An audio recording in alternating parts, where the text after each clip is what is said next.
Noong 2012 to 2013, intern ako bilang medtech sa isang ospital sa Quezon City. Night shift ako noon sa microbiology section. Dahil karamihan ng trabaho namin ay sa umaga, parang floater ako sa gabi. Tumutulong sa ibang section at kumukuha ng dugo kapag may request mula sa mga ward. Minsan, biglaan ang mga request. Kaya kahit 2:00 o 3:00 ng madaling araw, kailangan kong umakyat. Isang gabi, mga 2:30 ng umaga, may dumating na stat request, kaya ako ang umakyat. Yung pasyente ay may psychiatric condition kaya hindi na ako nagulat na nakatali ang mga kamay at paa niya sa kama. Karaniwan na ito lalo na kung may tendency siyang saktan ang sarili o ang ibang tao. Wala rin siyang bantay nung gabing yon. Nilapitan ko siya at sinabi kong kukuhanan ko siya ng dugo para sa test na pinapagawa ni Doc. Tahimik lang siya. Tapos bigla niyang sinabi na bawal daw akong kumuha kasi sabi raw ng bantay niya. Nagulat ako. Kaya tinanong ko kung nasaan yung tinutukoy niyang bantay. Itinuro niya ang isang sulok ng kwarto at sinabing, "Ayun oh, kanina pa siya nakatingin sa'yo mula nung pumasok ka." Medyo kinilabutan ako. Pero hindi ko na pinansin. Sinabi ko na mabilis lang naman to para malaman agad ni Doc kung ayos na siya at makauwi na rin siya. Buti na lang at kalmado siya, kaya hindi ko na kailangang humingi ng tulong sa nurse. Paglabas ko ng kwarto, bigla siyang nagsalita. "Huwag kang titingala ah." Pagkasabi niya nun, biglang kumurap-kurap ang ilaw sa kwarto niya.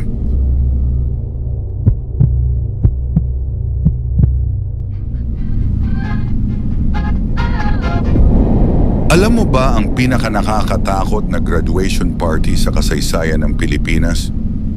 Ito ang Ozone Disco Tragedy, isang graduation party na nauwi sa pinakanakakatakot na gabi ng buhay nila. March 18, 1996, Lunes ng gabi, maraming estudyante ang nagdiriwang, mga kabataang kakagraduate, punong-puno ng saya, sayawan, kwentuhan, tawa. Sobrang siksikan, parang lahat gusto makisaya. Walang nakaisip na yun na pala ang huling gabi ng ilan sa kanila. Bandang 11:30 ng gabi. May kumislap sa ceiling. Mabilis na lumaki ang apoy. Umusok, dumilim ang paligid, nataranta ang lahat. Lahat gusto tumakbo palabas. Pero sarado ang ibang pinto. Yung main door nagbubukas paloob. At dahil siksikan, walang makagalaw. Yung mga nasa harap, naipit. Yung nasa likod, hindi makalapit. Ilang sandali lang na puno na ng usok. Mainit, walang makita. Yung iba niyakap na lang ang isa't isa. Yung iba nagdasal. Yung iba sumigaw hanggang sa wala ng tinig na naririnig. 162 ang namatay. 75 ang sugatan. Marami sa kanila mga estudyante lang, mga kabataang may pangarap, mga taong ang gusto lang ay magsaya. Ang lugar ng kasayahan naging katahimikan. Hanggang ngayon, ang Ozone Disco ay bakante. Wala ng ilaw, wala ng tugtog. Pero may nagsasabing, kapag tahimik na ang gabi, may naririnig pa ring boses, sigawan, parang hindi pa sila matahimik. Isang gabi ng saya na naging paalala sa ating lahat. Siguraduhin ang ligtas na daan palabas bago tayo pumasok sa kahit anong lugar.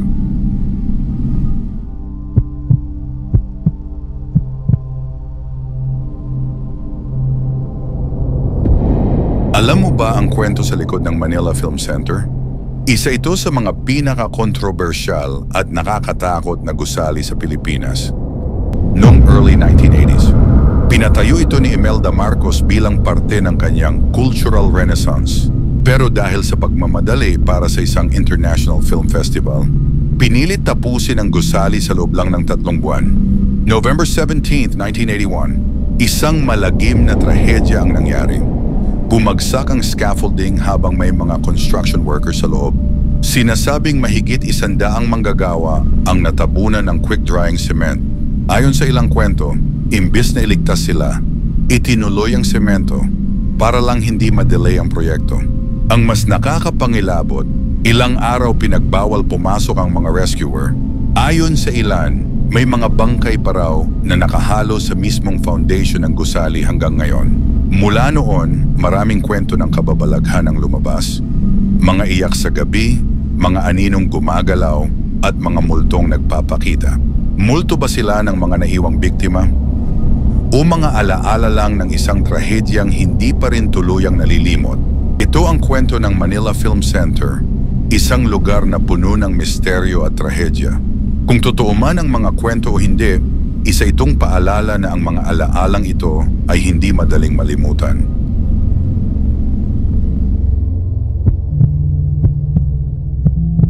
Nangyari ito mga 10 taon na ang nakakaraan.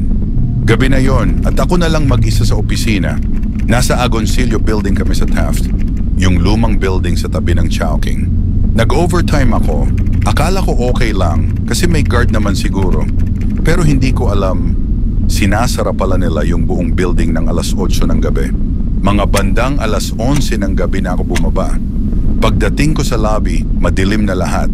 Wala nang tao, sarado na ang gate. Na-stuck ako sa loob, hindi ko alam kung paano ako makakalabas. Tumawag ako sa office mate ko. Sabi ko, andito pa ako sa loob at hindi ako makalabas. Sabi niya, sige, susubukan kong kontakin yung caretaker. Habang naghihintay ako sa lobby, may narinig akong mga yabag sa taas. Akala ko guard o baka may isa pang naiwang tao kaya sinundan ko. Pumunta ako sa ikalawang palapag, sa ikatlong palapag hanggang sa pinakataas. Pagdating ko sa itaas, sobrang dilim, tahimik, ang bigat ng pakiramdam. Tapos sa isang sulok, may nakita akong parang tao na nakatayo lang. Silhouette lang, hindi ko makita yung mukha. Sabi ko, uy, na-stuck ka rin. Tara baba tayo, baka dumating na yung guard. Tahimik lang siya, hindi sumasagot. After nun, kinuha ko yung cellphone ko at binuksan ko yung flashlight. Tinutok ko sa kanya. Muntik na akong atakihin sa takot.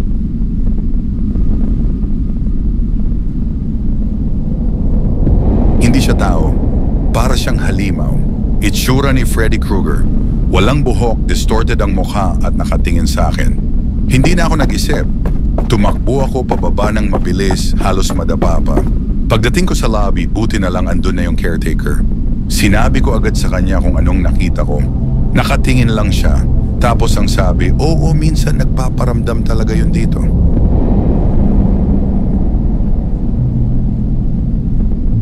Simula nun, hindi na ako nagpaiwan mag-isa sa office.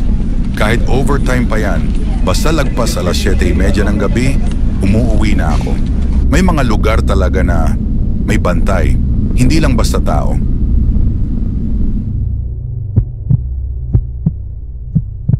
Sa Yacal Residence Hall ng UP Diliman, 2004 or 2005, isang gabi sa dorm, ginagamit ng kaibigan ko ang PC ko habang nagpapalit ako ng pambahay.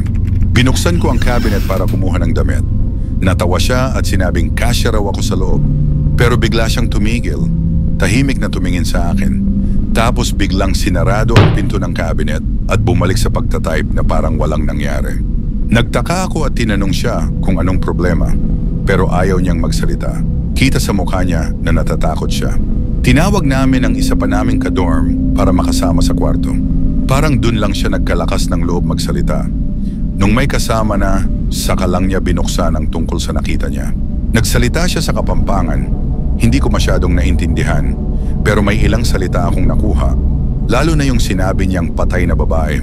Sabi niya, habang bukas ang cabinet, nakita niya ang imahe ko sa loob. Pero patay, nakabitin, parang bangkay. Dahil sa takot, tinawag namin ang mga taga-Victory Fellowship para ipagdasal kami. Naghawak kamay kaming lahat sa gitna ng kwarto. Hiniling ng mga kasama namin na ang kaibigan ko ang magdasal dahil siya ang nakakita. Nahihiya siya nung una kasi iba yung religion niya. Pero sa huli, nagdasal din siya. Pinagdasal namin na sana hindi yun isang masamang vision o premonition.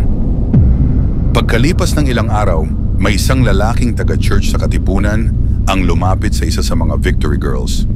Hindi siya taga-dorm, pero may kakaibang panaginip siya. 2 gabi ang nakakaraan, same night nung incident. Napanaginipan daw niya ang grupo ng mga babae na nakabilog, may liwanag sa gitna. Sa huli ng panaginip niya, biglang lumitaw sa isip niya ang salitang Yacal Residence Hall. Hindi ko makalimutan ang gabing iyon. Hanggang ngayon, bumabalik pa rin siya sa panaginip ko. Isang babae na hindi ko kilala, pero paulit-ulit kong nakikita. Minsan natatakot ako. Minsan, naiirita na lang ako. Parang ayaw niya akong tantanan.